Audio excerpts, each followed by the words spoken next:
Selecting the right lubricant depends on several factors related to the machine's operational environment and the demands of its workload. In this video, we will be discussing the key factors in choosing the right lubricant. Firstly, operating temperature. Machines operating in high-temperature environments or under constant use often require lubricants with higher thermal stability. Using the wrong lubricant in these conditions can lead to premature breakdown and reduced effectiveness. Secondly, load and pressure requirements.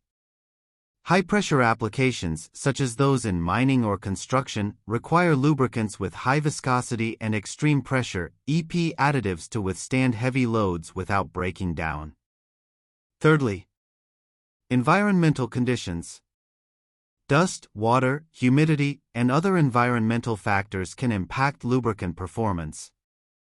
Machines operating in dusty or wet environments may need greases that resist water washout and prevent contamination from dust. Selecting the right lubricant for heavy-duty machines is a crucial aspect of industrial maintenance. If you are seeing this video for the first time, kindly subscribe to our channel and turn on the bell icon so you get to be notified whenever new videos drops. For more information on the key factors in choosing the right lubricant, reach us at gz-supplies.com or email us at sales@gz-supplies.com.